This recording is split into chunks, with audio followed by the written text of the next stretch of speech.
അപ്പോൾ ഇന്ന് ലഞ്ചിന് എന്തൊക്കെയാണെന്ന് നോക്കിയാലോ. ആദ്യത്തെ ടിഫിൻ ഉണ്ടെന്ന് നോക്കാം.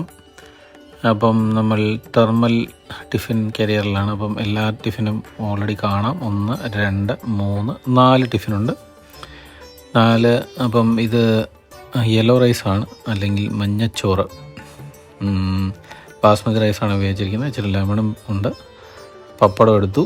പപ്പടം എയർ ഫ്രയറിലുണ്ടാക്കിയാണ്. ഇത് പാവയ്ക്ക തോരൻ, തേങ്ങയൊക്കെ ഇട്ട് ചെറുതായിട്ടരിഞ്ഞത്.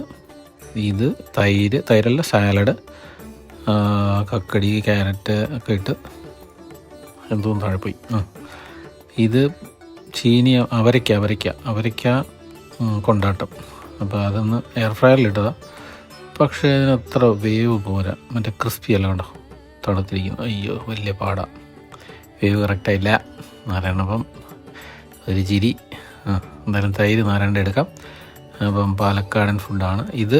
ചേന മെഴുക്കുവരട്ടി, ചേന ഉപ്പേരി, അവരുടെ സ്റ്റൈലിൽ പറഞ്ഞ ചേന ഉപ്പേരി. പിന്നീട് ചോറാണ്, പൊന്നിയരി. ഇത് കറിയാണ്, മുളിശി അങ്ങനെ പറയുന്നത്. ഇത് വെള്ളരിക്കാന്ന് തോന്നുന്നു. സാമ്പാർ പോലെ, ഞങ്ങളുടെ നാട്ടിലെ സാമ്പാർ പോലെ ഇരിക്കും, പക്ഷേ ഇച്ചിരി ദാലൊക്കെ ഇട്ടാന്ന് തോന്നും. ദാലൊക്കെ ഇട്ട് കറിയാണ്. അപ്പം വെള്ളരിക്ക. അപ്പോൾ ആദ്യം പപ്പടം എടുത്ത് പൊടിക്കാം. പിന്നെ പാവയ്ക്ക എടുക്കാം.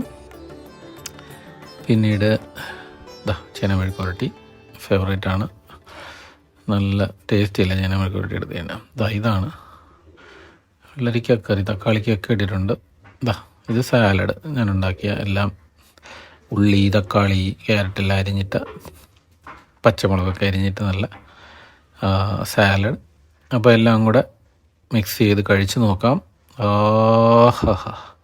നല്ല ടേസ്റ്റി കോമ്പിനേഷനാണ്. യെല്ലോ റൈസ് മാത്രമായിട്ട് കഴിക്കാൻ എന്ത് ടേസ്റ്റാണ്.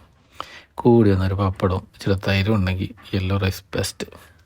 നാരങ്ങ ഇടാതെ ഉണ്ടാക്കാം കേട്ടോ. ഉപ്മാവ് ഉണ്ടാക്കുന്ന സിസ്റ്റം തന്നെ. ഉപ്മാവല്ല, വെള്ളം ഒഴിക്കേണ്ടതേ ഉള്ളൂ.